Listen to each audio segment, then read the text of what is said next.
Hello, magandang araw po sa inyong lahat. Sana ay nasa mabuti kayong kalagayan. Kumusta po kayo? Ito po yung 17th floor 3-bedroom unit na good for 6 to 15 packs with 3 balconies dito sa Cityland Tagaytay Prime Residences na mayroon ng Netflix, Wi-Fi, Smart TV or Cable TV, refrigerator, microwave oven, electric kettle, then may naka-provide na din pong towels, blanket, pillow with pillowcase with free drinking water, and complete na din po yung dining wares. Tulad ng fork and spoon, plates, drinking glass, coffee cup and saucer.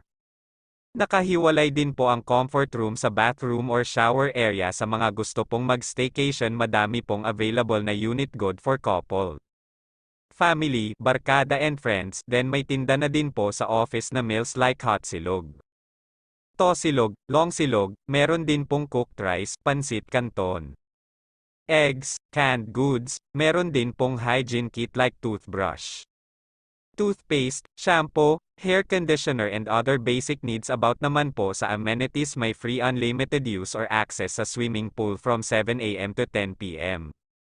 Then close po ang swimming pool every Monday and Thursday dahil general cleaning, and free access po sa roof deck from 6 a.m. to 7 p.m. every day. May parking fee din po na 50 pesos only every weekdays from Monday to Thursday, then 50 pesos per entry every Friday to Sunday and holidays.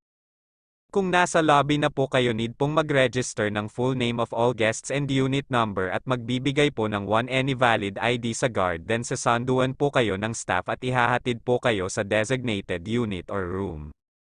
Ang staff din ay 24/7 duty para ma-assist po kayo sa mga gusto pong mag-staycation or magpa-book. Pwede nyo po ako i-call sa 097548145152, 097548145152, or i-message nyo po ako on Facebook, or pwede nyo din po ako i-follow para updated kayo sa mga bago kong e-post. Ano pa hinihintay nyo? Isama na ang kasintahan, pamilya, kaibigan at barkada, arat na, mag-staycation na.